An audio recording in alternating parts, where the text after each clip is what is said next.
The dog hasn't been feeling well lately, but when its owner woke up at midnight and found it staring at a wall, things started to get strange. So, he set up a camera to find out the truth, and what he saw was more than he could have imagined. George Miller was 29 years old and had never been married. He lived far from his family. He never felt lonely again once he made friends with a friendly dog named Crosby. But his always happy friend was feeling a bit down lately. Miller and Crosby had lived together for a few years, so they knew each other in their own ways. So Miller thought it was strange that Crosby wasn't there to greet him when he got home. There were no normal greetings or kisses. Miller thought he knew why, but he was mistaken. Miller thought Crosby was sad because his two friends from next door, a cat and a dog, had died. He had played with them for a long time, but all of a sudden, one by one, they died, leaving Crosby sad and all by himself. But Miller would soon find out that his dog did something even stranger. Miller saw that his four-legged friend Crosby didn't greet him or answer when he called him. Something else at home seemed to catch his dog's attention.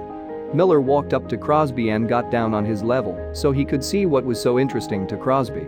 There was only a wall there. Why did Crosby stand in the living room and stare at the wall for so long? George Miller patted his dog and asked him, "What is it, boy?"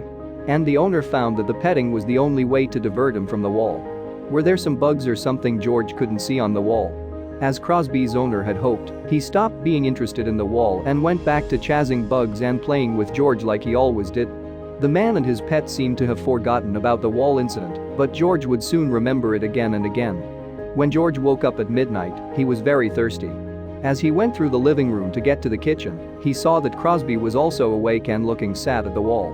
George couldn't wait until the next day to buy a camera that could see in the dark.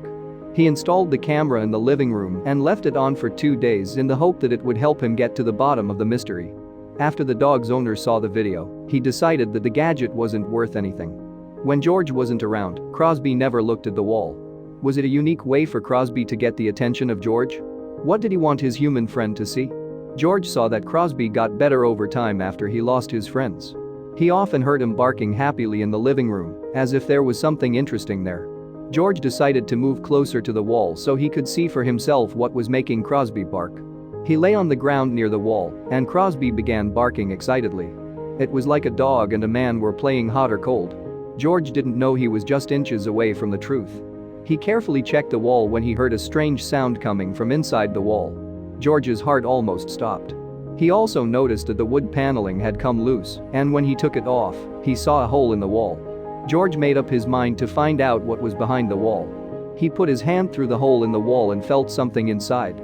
At first, George pulled out a lot of dirt and other things.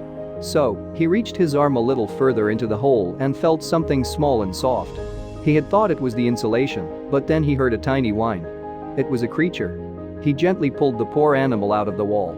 Even though it was dirty, he could tell that the animal on his hands was a kitten. Though he was still wondering how the kitten had got into the wall, his priority was to settle the baby down. When he washed the kitten, he was surprised to see that it looked just like Crosby's dead cat friend from next door. George didn't know how to take care of a kitten, so he needed to find the cat's mother or owner quickly. He went to talk to his neighbors and asked them if they'd recently lost a kitten. Some of them thought it looked like someone they knew, but no one knew who the kitten belonged to. George thought that a shelter would take good care of the kitten. But a vet told him that the cat might be put down because the institute already had more than 300 kittens. George wouldn't know what to do with the kitten. When George found out about it, he made a quick decision to adopt the baby. Crosby seemed to like the kitten, which was a good sign. Crosby might have thought he owned it, but he didn't. He had found the kitten first, after all. They were now a loving family of 3, and that would always be the case.